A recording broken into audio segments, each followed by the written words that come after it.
नमस्कार, उदय astro services में मैं आपको स्वागत करता हूं। आज हम लव मैरिज या प्रेम विवाह के बारे में पढ़ेंगे।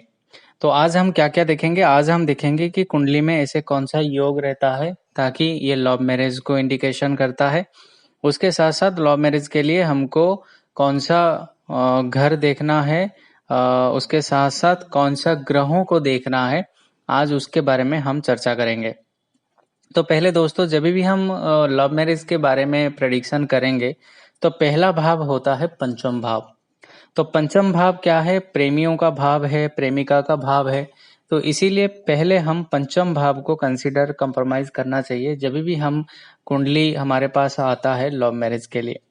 दूसरा जो घर है उसको हम कंसीडर करेंगे सप्तम भाव को, क्योंकि सप्तम भाव जो होता है पति या पत्नी का भाव होता है। तो लव जो है वो मैरिज में कन्वर्ट हो पाएगा या नहीं हो पाएगा, उसके लिए सप्तम भाव को भी हमको देखना जरूरी है।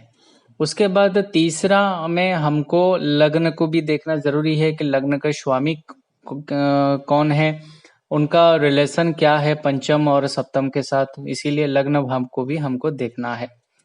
चौथा में हम देखेंगे कि एकादश भाव को। एकादश भाव जो है वो लाभ का भाव होता है, गेन का भाव होता है। तो लव मैरिज हमको मिलेगा या नहीं मिलेगा, हमको एकादश भाव को भी देखना बहुत जरूरी होता है।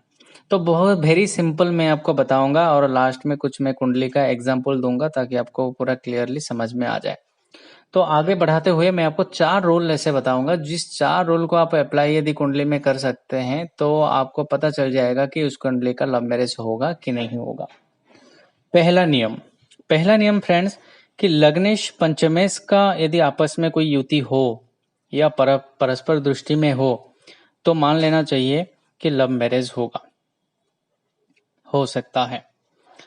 पॉइंट नंबर 2, नियम 2, पंचमेश या सप्तमेश के आपस में यदि कोई युति हो, दृष्टि हो या दोनों मिलके कोई योग बना रहे हैं तब भी ये कुंडली जो है, इस तरह जो कुंडली है वो लव मैरिज को इंडिकेशन करता है। तीसरा नियम, यदि लग्नेश सप्तमेश का पंचम अथवा एकादश में कुछ योग बना रहा है तब भी, और मे भी केंद्र और त्रिकोण में भी ऐसा कुछ योग बना हुआ हो तब भी हम बोल सकते हैं कि लव मैरिज हो सकता है। उसके साथ साथ चौथा नियम, पंचमेश लाभेश का योग यदि लग्न में हो तो भी तब भी यह लव मैरिज को इंडिकेशन करता है।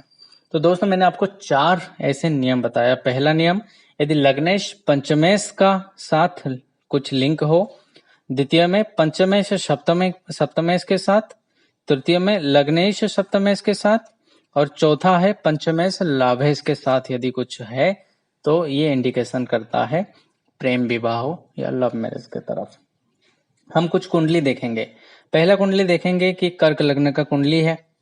इस कर्क लग्न की कुंडली में आप देखेंगे चंद्रमा जो है वो पंचमेश मंगल के साथ पंचम भाव में योग बना रहा है, तो ये इंडिकेशन करता है लव मैरिज को। दूसरा एक कुंडली देखेंगे, इस कुंडली में आप देखिए कन्या लग्न की कुंडली है। इस कन्या लग्न में कुंडली में भी आप देखेंगे कि पंचमेश शनि सप्तम भाव में स्थित है और सप्तमेश बृहस्पति पंचम भाव में बैठा है। अतः ये क्या करते हैं ना, पंचमेश सप्तमेश के राशि परिवर्तन का योग में भी दिखा रहा है कि ये प्रेम विवाह है और ये प्रेम विवाह हुआ है। उसके साथ साथ हम एक सिंह लग्न का भी कुंडली लेके देख लेते हैं। ये एक सिंह लग्न का कुंडली है और उस कुंडली में आप देखेंगे कि पंचमेश जो बृहस्पति है और लाभेश बुध लग्न में स्थित है। लग्नेश सूर्य एवं सप्तमेश शनि से भी परस्पर पूर्ण दृष्टि संबंध है, परंतु इस कुंडली में लग्नेश अपने द्वादश भाव तथा सप्तमेश अपने स्थान से द्वादश भाव में है। पति और पत्नी अन्यत्र सुख जो है ढूंढते रहते हैं, तो ये भी दिखाता है कि इनका भी लव अफेयर, लव मैरिज जो है वो दिखा रहा है। और उसके साथ साथ आप देखेंगे यहाँ पे सूर्य और सप्तमेश शनि आपस में शत्रु होने के वजह से ये प्रेम विवाह जो है वो टूटा हुआ भी है। तो इस तरह दोस्तों हम प्रेम विवाह के बारे में प्रेडिक्शन करेंगे।